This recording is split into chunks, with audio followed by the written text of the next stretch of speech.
है तो वहाँ पर दशमी की रात 9 दिन तक जो पूजा पाठ करते हैं, पूजा पाठ करने के बाद में हमारे गुरु पंडित जी कोई भी हो, मैं उनको सभी को आराध्य करूँगा, उनकी मेरी दुश्मनी नहीं है। आप लोग हमें क्लियर करके बताएं कि आप अगर उसकी 10 दिन पूजा करते हो और वो पंडित है आपके अर्थ के हिसाब से, आपके वेद के हिसाब से, तो आप लोग दशमी के दिन उनको क्यों जलाया जाता है?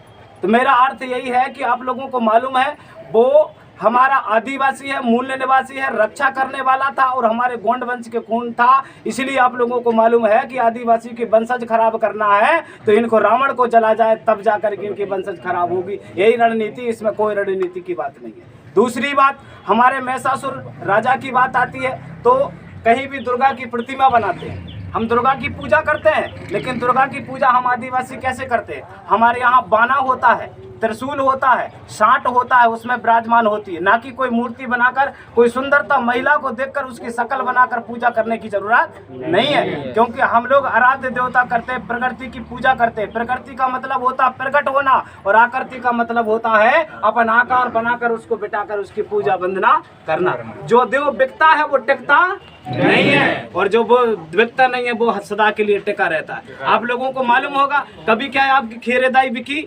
नहीं। क्या मुटुआ बाबा बिका? क्या गांव का पटेल बाबा बिका? क्या सिद्ध बाबा बिका? क्या भैरव बाबा बिका? नहीं बिका, क्योंकि वो टिकने वाले और आप लोगों के आराध्य देवता हैं। जो देव बाजार में बिकता वो टिकता नहीं है। आज अगर हमारा कुम्हार भाई है, आज कुमार भाई अगर है तो वो भी अगर कोई मूर्ति बनाकर लक्ष्मी की पूजा करवाता है, अभी हमारा दीपावली का त्योहार आ रहा है, तैयारी हो गई, तैयारी चालू है, तो वहां पर आप लोग विचार करके देखें कि वो क्यों बेचता है उसको। वो इसलिए बेचता है कि मेरे पास लक्ष्मी आना चाहिए, धन आना चाहिए, इसलिए बेचता है ना। लेकिन हम क्यों खरीदते हैं उस लक्ष्मी को? क्योंकि हमको लक्ष्मी आने के बाद में हमारे घर में लक्ष्मी का बरसात होता है। ये हमारी गलत फहमी है।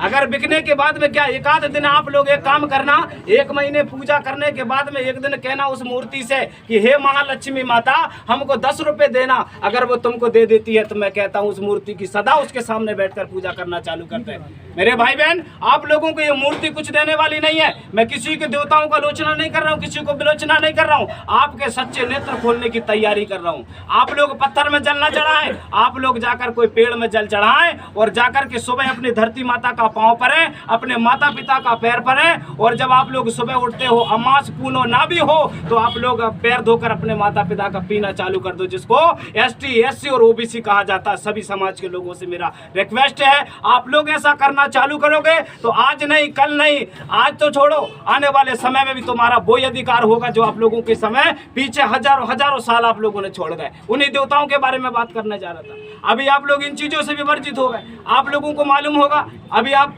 यहाँ पर दुर्गा माँ की प्रतिमा रखे हो, वहाँ पर साड़ी सुंदर सलवार सूट पूरा सजाकर उस माँ को आप लोगों ने रखा। आप लोग मुझे बताएं, अगर कोई SC ST OBC अगर दुर्गा माँ को आप लोग बिठाते हो तो मुझे एक बात कोई बता दे कि हर वर्ष एक माँ को बिठाने में किसी के घर में ले जाकर उसकी स्थापना करते हो क्या? नहीं करते। क्यों नहीं करते? आप लोग उसे जब 7 8 दिन 9 दिन पूजा करते हो, ले जाकर जहाँ पर सब लोग मलमूत्र करते हो उस जगह में उसे फेंक देते हो। क्या तुम्हारी माँ है? वो तुम्हारी माँ नहीं है। आप लोग उसके साथ में दंड करते हो, आप लोग उसके साथ में मिथ्या करते हो। आप लोगों को इस बात की कोई परिभाषा मालूम नहीं है। सभी को मेरी ओर से जय सेवा, जय बड़ा देव, जय गोंडवाना, जय सेवा, जय सेवा। भैया